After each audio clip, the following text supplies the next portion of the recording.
Chapter 2. Percy. The thing about plummeting downhill at 50 miles an hour on a snack platter, if you realize it's a bad idea when you're halfway down, it's too late. Percy narrowly missed a tree and glanced off a boulder and spun a 360 as he shot toward the highway. The stupid snack tray did not have the power of steering. He heard the Gorgon sisters screaming and caught a glimpse of Uriel's coral snake hair at the top of the hill, but he didn't have time to worry about it. The roof of the apartment building loomed below him like the prow of a battleship, head-on collision in 10, 9, 8. He managed to swivel sideways to avoid breaking his leg on the impact. The snack platter skittered across the roof and sailed through the air. The platter went one way, Percy went the other.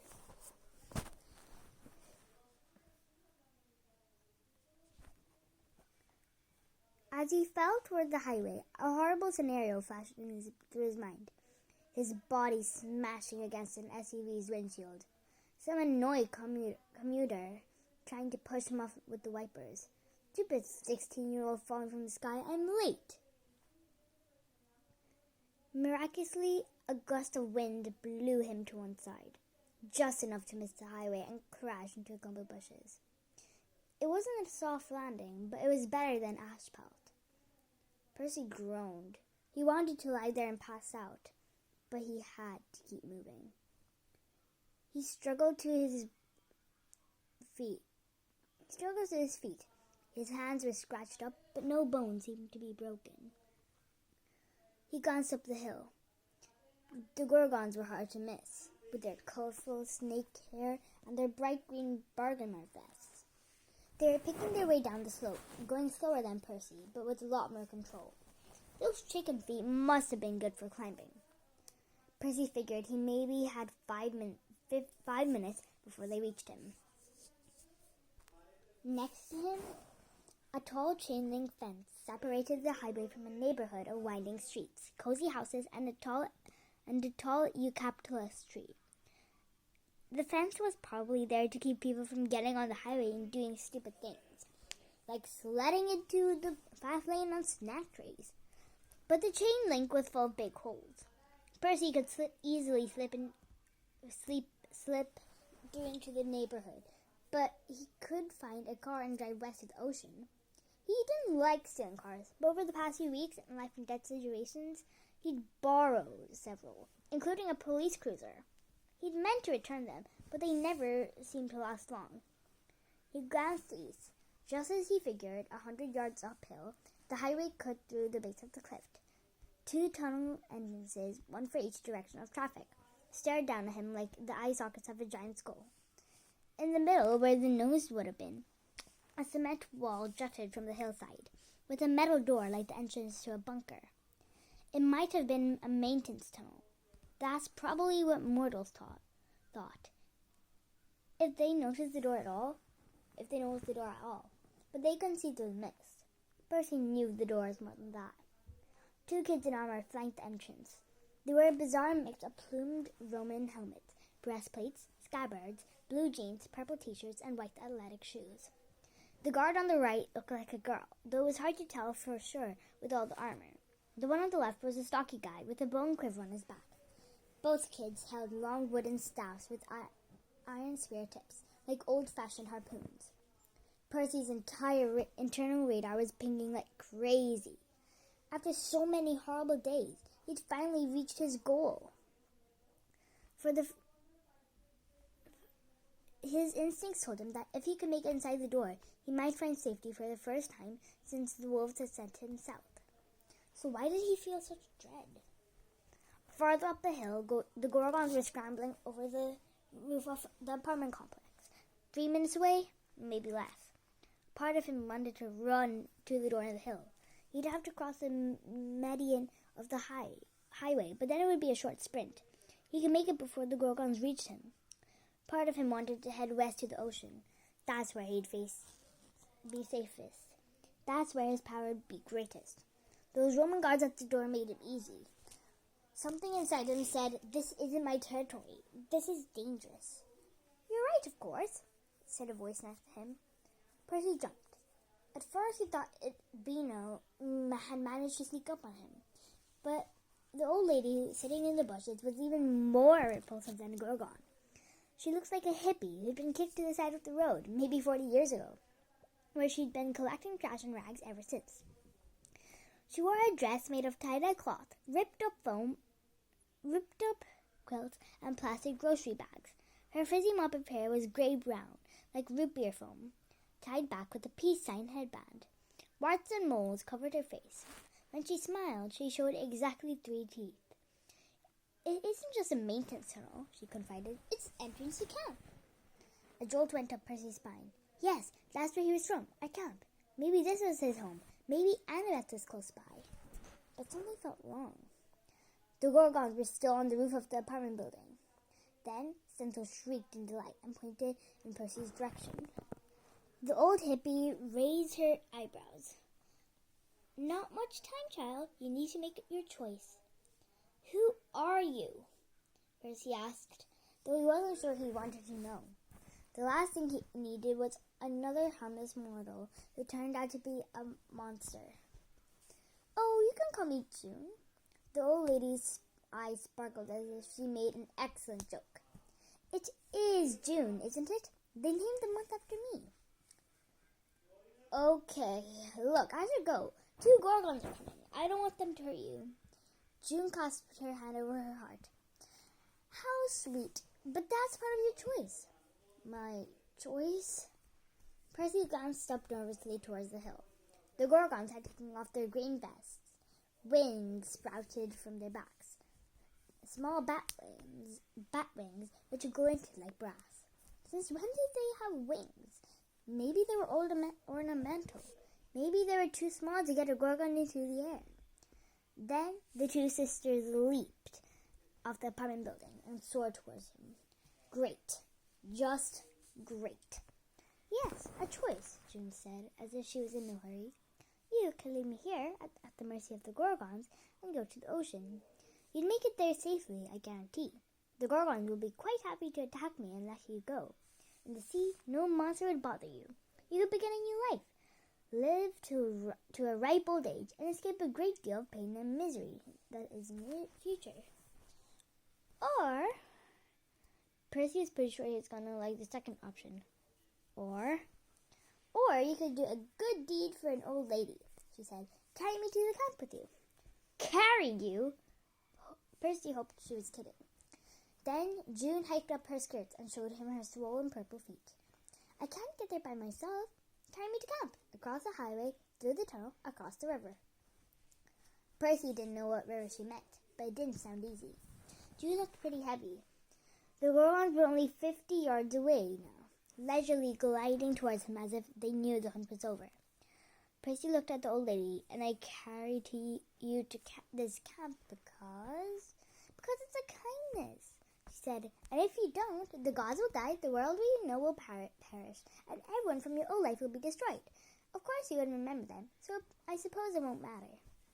You'd be safe at the bottom of the sea." Percy swallowed. The Gorgons shrieked with laughter as they soared in for the kill. "If I go to camp, will I get my memory back?" "Eventually. But be warned, you will sacrifice much. You'll lose the mark of Achilles. You'll feel pain, misery, and loss beyond anything you've ever known. But you might have a chance to save your old friends and family, to reclaim your old life." The Gorgons were circling right overhead. They were probably studying the old woman, trying to figure out who the new player was before they struck. "What about those guards at the door?" Percy asked. June smiled. "Oh, they'll let you in, dear. You can trust those, too. So what do you say? Will you help a defenseless old woman?" Percy doubted June was defenseless. At worst, this was a trap. At best, it was some kind of test. Percy hated tests. Since he lost his memory, his whole life was one big fill in the blank. He was blank from blank. He felt like blank, and if the monsters caught him, he'd be blank. Then he thought about Annabeth, the only part of his old life he wasn't sure about. He was sure about. He had to find her. "I'll carry you." He scooped up the old woman. She was lighter than he expected. Percy tried to ignore the sour breath and her clasped hands clinging to his neck. He made it across the first lane of traffic. A driver honked, another yelled something. Most just swerved and looked irritated, as if they had to deal with a lot of ratty teenagers carrying old hippie women across the freeway here in Berkeley. A shadow fell over him. Zenzo called down gleefully. Clever boy! Found a goddess to carry, did you? A goddess? June cackled with delight, muttering, "Whoops," as the car almost killed them. Somewhere off to his left, Uriel screamed, "Get them! 2 prizes are better than 1!" Percy bolted toward the remaining lanes. Somehow he made it to the median alive. He saw the Gorgon swooping down, cars swearing as the monsters passed overhead. He wondered what the mortals saw through the mist. Giant pelicans? Of course hang gliders. The wolf Lupa had told him that mortal minds could believe just about anything except the truth. Percy ran for the hillside. June got heavier with every step. Percy's heart pounded. His ribs ached. One of the guards yelled. The guy with the bow knocked an arrow. Percy shouted, "Wait!" But the boy wasn't aiming at him. The arrow flew over Percy's head. A Gorgon wailed in pain. The second guard readied her spear, gesturing frantically at Percy to hurry. 50 feet from the door. 30 feet. "Gotcha!" shrieked Uriel. Percy turned as an arrow thudded into her forehead. Uriel tumbled into the fast lane. A truck slammed into her and carried her back 100 yards. Percy just climbed over the cab, pulled the arrow out of her head, and launched back into the air. Percy reached the door. "Thanks," he told the guard. "Good shot." "That should have killed her," the archer protested. "Welcome to my world," Percy muttered. "Frank," the girl said, "get them inside, quick. Those are Gorgons." "Gorgons?" The archer's voice squeaked. It was hard to tell much about him under the helmet, but he looked like a stout wrestler. Maybe 14 or 15? Will the door hold them? In Percy's arm, June cackled. No, it won't. Onward, Percy Jackson, through the tunnel over the river." Percy Jackson? The female guard was darker skinned, with curly hair sticking out of the sides of her helmet. She looked younger than Frank, maybe 13. Her sword scabbard came down almost to her ankle. Still, she sounded like she was the one in charge. "Okay, you're obviously a demigod, but who's she?" She glanced at June. "Never mind, just get inside, I'll hold them off." "Hazel," the boy said, "don't be crazy." "Go," she demanded. Frank cursed in another language. Was that Latin? And opened the door. "Come on." Percy followed, staggering under the weight of the old lady, who was definitely getting heavier. He didn't know how that girl, Hazel, would hold off the Gorgons by herself, but he was too tired to argue. The tunnel cut through solid rock, about the width and height of a school hallway. At first it looked like a typical maintenance tunnel, with electric cables, warning signs, and fuse boxes on the wall. Light bulbs and wire cages along the ceiling. As they ran deeper into the hillside, the cement floor changed to tile mosaic. The lights changed to reed torches, which burned but didn't smoke. A few hundred yards ahead, Percy saw a square of daylight. The old lady was heavier now than a pile of sandbags. Percy's arms shook from the strain. June mumbled a song in Latin, like a lullaby, which didn't help Percy concentrate. Percy was tempted to dump June and run back to help Hazel, but then the entire tunnel shook with the rumble of falling stones. There was a squawking sound, just like the Gorgons had made when Percy had dropped a crate of bowling balls on them in Napa. He glanced back. The west end of the tunnel, now filled with dust. "Shall we check on Hazel?" he said. "She'll be okay." "I hope," Frank said. She's good underground. Just keep moving. We're almost there." "Almost where?" June chuckled. "All roads lead there, child. You should know that." "Detention?" Percy asked. "Rome, child," the old woman said. "Rome." Percy wasn't sure he'd heard her right.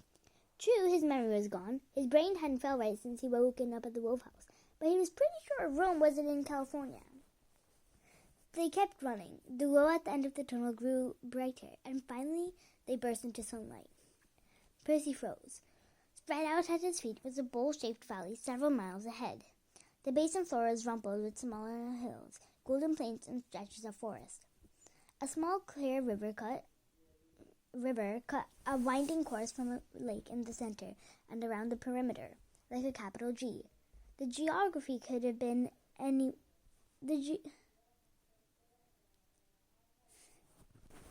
geography could have been anywhere else in Northern California. Live oaks and eucalyptus trees, gold hills and blue skies.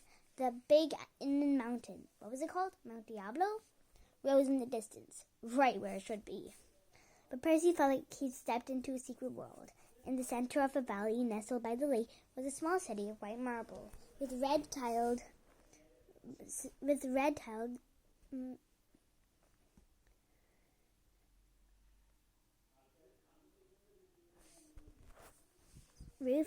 roofs. Some had domes and columned porticos, like national monuments. Others looked like palaces, with golden doors and large gardens. He could see an open plaza with freestanding columns, fountains, and statues. A 5-story tall Roman Colosseum gleamed in the sun, next to a long oval arena like a racetrack. Across the lake to the south, another hill was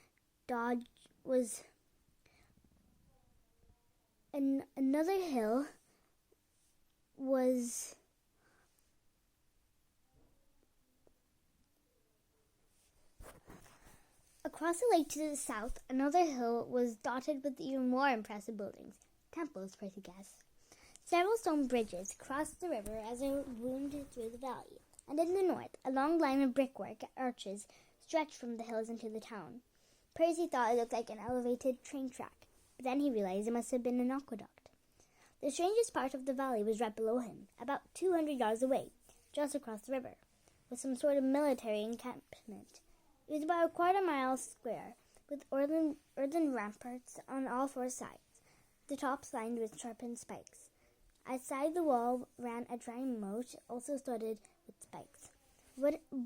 Wooden watchtowers rose at each corner, manned by sentries with oversized mounted crossbows. Purple banners hung from the towers. A wide gateway opened on the far side of camp, leading toward the city. A narrower gate stood closed on the riverbank side. Inside the fortress bustled with activity, dozens of kiddies going to and from barracks, carrying weapons, polishing armor. Percy heard the clank of hammers at a forge and smelled meat cooking over a fire. Something about this place felt very familiar, yet not quite right. "Camp Jupiter," Frank said. "We'll be safe once." Footsteps echoed in the tunnel behind them. Hazel burst into light. She was covered with stone dust and breathing hard. Her armor had long slash marks in front from the claws off a gorgon. One of the monsters had tagged her with a 50% off sticker. "I slowed them down," she said, "but they'll be here any second." Frank cursed. "We have to get across the river." June squeezed Percy's neck tighter. "Oh, yes, please. I can't get my dress wet." Percy bit his tongue. If this lady was a goddess, she must have been the goddess of smelly, heavy, useless hippies. But he'd come this far. He'd better keep lugging her along. "It's a kindness," she said, "and if you don't, the gods will die, the world we know will perish, and everyone from your old life will be destroyed." If this was a test, he couldn't afford to get an F. He stumbled a few times as they ran for the river. Frank and Hazel kept him on his feet. They reached the riverbank, and Percy stopped to catch his breath. The current was fast, but the river didn't look deep. Only a stone's throw across the gates of the fort. "Go, Hazel," Frank knocked 2 hours at once. "Escort Percy so the sentries don't shoot him. It's my turn to hold off the baddies." Hazel nodded and waded into the stream. Percy started to follow, but something made him hesitate. Usually he loved water, but this river seemed powerful and not necessarily friendly. "The little Tiber," said June sympathetically. "It flows with the power of the original Tiber, river of the empires. This is your last chance to back out, child. The mark of Achilles is a Greek blessing. You can retain it if you cross into Roman territory. The Tiber will wash it away." Percy was too exhausted to understand all that, but he got the main point. "If I cross, I won't have iron skin anymore." June smiled. "So what will it be? Safety or a future of pain and possibility?" Behind him, the gorgons screeched as they flew from the tunnel. Frank let his arrows fly. From the middle of the river, Hazel yelled, "Percy, come on!" Up on the watchtowers, horns blew. The sentries shouted and swiveled their crossbows towards the Gorgons. Annabeth, Percy thought. He forged into the river. It was icy cold, much swifter than he had imagined, but that didn't bother him. New strength surged through his limbs. His senses tingled like he'd been injected with caffeine. He reached the other side and put the old woman down as the camp gates opened. Dozens of kids in armor poured out. Hazel turned with a relieved smile. Then she looked over Percy's shoulder and her expression changed to horror. Frank! Frank was halfway across the river when the Gorgons caught him. They swooped out of the sky and grabbed him by either arm. He screamed in pain as their claws dug into his skin. The sentries yelled, but Percy knew they couldn't get a clear shot. They'd end up killing Frank. The other kids drew their swords and got ready to charge into the water, but they'd be too late. There's only one way. Percy thrust out his hands. An intense tugging sensation filled his gut, and the Tiber obeyed his will. The river surged. Whirlpools formed on either side of Frank. Giant watery hands had erupted from the stream, copying Percy's movements. The giant hands grabbed the Gorgons, who dropped Frank in surprise. Then the hands lifted the squawking monsters in a liquid vice grip. Percy heard the other kids yelping and backing away, but he stayed focused on his task. He made a smashing gesture with his fist, and the giant hands plunged the Gorgons into the Tiber. They hit the bottom and broke into dust. Glaring clouds of Gorgon essence struggled to reform, but the river pulled them apart like a blender. Soon, every trace of the Gorgon was swept downstream. The whirlpools vanished, and the current returned to normal. Percy stood on the riverbank. His clothes and his skin steamed as if the Tiber's waters had given him an acid bath. He felt exposed, raw, vulnerable. In the middle of the Tiber, Frank stumbled and looking around, stunned but perfectly fine. Hazel waded out and helped him ashore. Only then did Percy realize how quiet the other kids had become. Everyone was staring at him. Only the old lady June seemed unfazed. "Well, that was a lovely trip. Thank you, Percy Jackson, for bringing me to Camp Jupiter." One of the girls made a choking sound. "Percy Jackson?" She sounded as if she recognized his name. Percy focused on her, hoping to see a familiar face. She was obviously a leader. She wore a regal purple coat. She wore a regal purple coat over her armor. Her chest was decorated with medals. She must have been about Percy's age, with dark, piercing eyes and long black hair. Percy didn't recognize her, but the girl stared at him as if she'd seen him in her nightmare. June laughed with delight. "Oh, yes, you'll have such fun together." Then, just because the day hadn't been weird enough already, the old lady began to glow and change form. She grew until she was a shining 7-foot-tall goddess in a blue dress, with a cloak that looked like goat skin over her shoulders. Her face was stern and stately. In her hands was a staff topped with a lotus flower. Hazel was the first to speak. "Juno." She and Frank fell to their knees, leaving Percy the only one standing. He knew he should probably kneel too, but after carrying the old lady so far, he didn't feel like showing her that much respect. "Juno, huh?" He said. "If I pass your test, can I have my memory back and my life back?" The goddess smiled. "In time, Percy Jackson. If you succeed here at camp, you've done well today, which is a good start. Perhaps there's hope for you yet." She turned to the other kids. "Romans, I present to you the son of Neptune. For months he's been slumbering, but now he is awake. His fate is in your hands. The face of fortune comes quickly, and death must be unleashed if you are to stand any hope in the battle. Do not fail me." Juno shimmered and disappeared. Percy looked at Hazel and Frank for some kind of explanation, but they seemed just as confused as he was. Frank was holding something Percy hadn't noticed before. 2 small clay flasks with cork stoppers, like potions, one in each hand. Percy had no idea where they'd come from, but he saw Frank slip them into his pockets. Frank gave him a look like, "We'll talk about it later." The girl in the purple coat stepped forward. She examined Percy warily, and Percy couldn't shake the feeling that she wanted to run through with her dagger. "So," she said coldly, "a son of Neptune who comes to us with the blessing of Juno." "Look," he said, "my memory's a little fuzzy.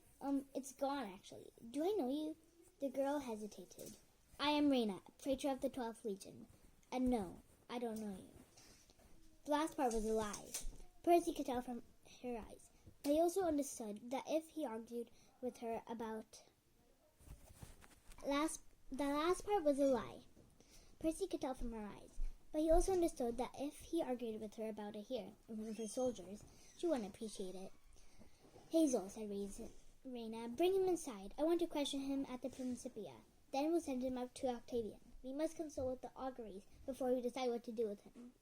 "What do you mean?" Percy asked. What to do with me?" Reyna's hands tightened on her dagger. Obviously, she was not used to having her orders questioned. "Before we accept anyone into camp, we must interrogate them and read their auguries. Juno said your fate is in our hands. We have to know whether the goddess has brought us a new recruit." Reyna studied Percy as if she found that doubtful.